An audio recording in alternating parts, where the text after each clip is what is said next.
Perkenalkan, saya Dini Syafaati dan teman saya Safa Anida Rahma. Jadi di sini kami akan membahas terkait pengujian substantif utang usaha. Jadi bagi teman-teman, mari kita simak videonya.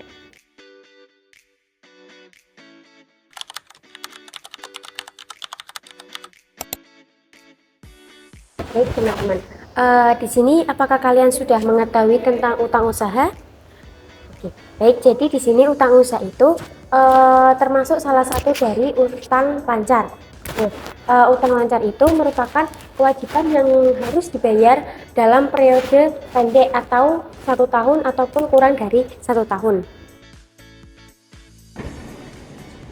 Kalian udah tahu belum sih apa aja macam-macam ataupun jenis-jenis dari utang? Jenis-jenis utang itu ada dua, yang pertama utang lancar dan yang kedua utang tidak lancar. Untuk utang lancar itu sendiri contohnya seperti utang usaha, utang gaji dan upah, kemudian utang pajak, kemudian juga ada utang dividen. Kemudian yang kedua itu ada utang tidak lancar. Utang tidak lancar itu contohnya seperti pinjaman bank jangka panjang, utang obligasi, kemudian juga ada utang hasil jangka panjang. Selanjutnya teman-teman, mengapa sih pengujian substantif terhadap utang usaha penting untuk dilakukan? Karena pengujian substantif memiliki tujuan. Yang pertama, untuk memastikan bahwa utang usaha benar-benar telah terjadi. Yang kedua, untuk memastikan bahwa utang usaha yang seharusnya dicatat memang telah dicatat pada laporan keuangan. Yang ketiga, untuk memastikan bahwa utang usaha benar-benar dimiliki oleh perusahaan. Yang keempat, untuk memastikan bahwa saldo utang usaha yang telah dicatat dinilai sesuai dengan PAPU dengan jumlah yang tepat. Yang kelima, untuk memastikan bahwa utang usaha telah diklasifikasikan, dijelaskan, dan diungkapkan di dalam neraca. Selanjutnya, kita membahas program pengujian substantif utang usaha. Prosedur audit awal. Usut saldo utang usaha dari neraca ke buku besar. Contohnya, di neraca tertulis utang usaha 100 juta. Tetapi di buku besar hanya 90 juta. Nah, ini perlu ditelusuri. Hitung kembali saldo utang di buku besar. Usut saldo awal ke kertas kerja tahun lalu. Tahun lalu akhir utang 50 juta. Sehingga awal tahun berjalan juga harus 50 juta. Review mutasi luar biasa. Cek kalau ada transaksi utang yang jumlahnya sangat besar. Usut posting ke jurnal. Pastikan semua transaksi yang masuk ke buku besar memang berasal dari jurnal yang valid. Rekonsiliasi buku pembantu dengan buku besar. Buku pembantu utang harus cocok totalnya dengan akun utang usaha di buku besar. Prosedur analitik. Rasio tingkat perputaran utang usaha untuk mengukur seberapa cepat perusahaan melunasi utangnya.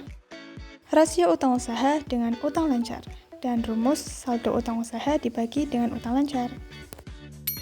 Pengujian terhadap transaksi rinci.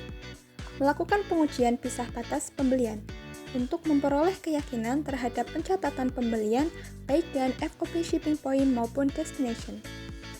Kalau pembelian pakai FOB shipping point, berarti barang dianggap milik pembeli sejak dikirim, bukan saat sampai. Kalau FOB destination, barang baru jadi milik pembeli saat sudah sampai di tempat tujuan. Melakukan pengujian pisah batas pengeluaran kas. Memastikan bahwa pengeluaran kas dicatat dalam periode dikeluarkannya kas tersebut. Contoh, kalau perusahaan membayar utang tanggal 30 Desember, maka harus dicatat di Desember, bukan di bulan Januari. Memeriksa pembayaran kemudian.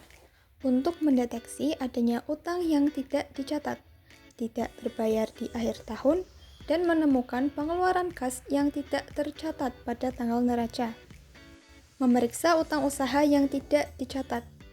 Untuk menemukan adanya understate utang usaha, yaitu jumlah utang yang lebih kecil dari yang seharusnya, dan unrecorded utang usaha yang tidak tercatat.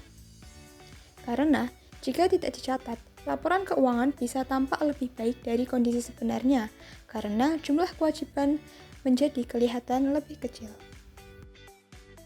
Selanjutnya, pengujian terhadap saldo akun rinci. Melakukan konfirmasi utang. Perusahaan yang dipilih adalah kreditur yang melakukan penjualan besar, kreditur yang memiliki transaksi luar biasa, kreditur yang memiliki hubungan istimewa. Lakukan rekonsiliasi utang usaha yang tidak dikonfirmasi ke pernyataan piutang bulanan yang diterima klien dari kreditur. Verifikasi penyajian dan pengungkapan. Membandingkan penyajian utang usaha di neraca dengan PABU. Bukti dapat dihimpun dari pemeriksaan klasifikasi dan pengungkapan utang usaha dan non-usaha, serta meminta konfirmasi kepada manajemen atas pengungkapan utang usaha. Itulah pembahasan mengenai materi pengujian substantif terhadap utang usaha dari kami.